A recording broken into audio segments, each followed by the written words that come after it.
कैसे तैयार होते हैं मोसाद के एजेंट? कौन बन सकता है मोसाद का मार्शल? इजराइल की यह खुफिया एजेंसी 13 दिसंबर 1949 में बनी थी। उस वक्त इसका नाम सेंट्रल इंस्टीट्यूट फॉर कोऑर्डिनेशन रखा गया था। मोसाद को इजराइल के पहले प्रधानमंत्री डेविड बेन गुरियो ने बनाया था। दरअसल ये वही वक्त था जब इजराइल का गठन हुआ था। इजराइल को उस वक्त देश की सुरक्षा के लिए खुफिया तंत्र बनाना था। इसके लिए 3 एजेंसियां बनी, जिनमें एक एजेंसी थी मोसाद। उस दिन के बाद से मोसाद आगे ही बढ़ती गई। आज इसे दुनिया की सबसे बेहतरीन खुफिया एजेंसी माना जाता है।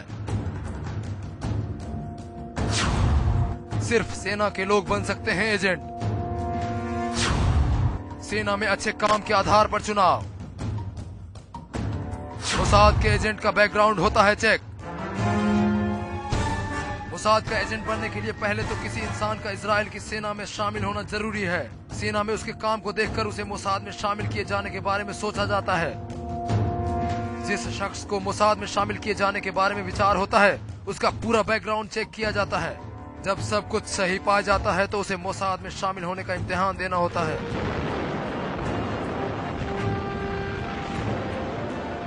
अगर इम्तिहान में पास हो गए तो फिर शुरू होती है ऐसी ट्रेनिंग जिसे बर्दाश्त करना भी हर किसी के लिए आसान नहीं होता।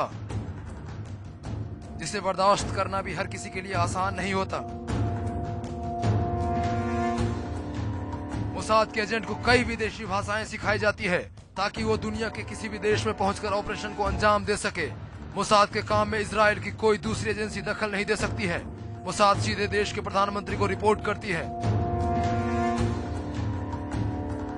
इस वक्त मोसाद की कमान तमीर पार्दो के पास है, जिन्हें इंटेलिजेंस की दुनिया का एक बड़ा नाम माना जाता है।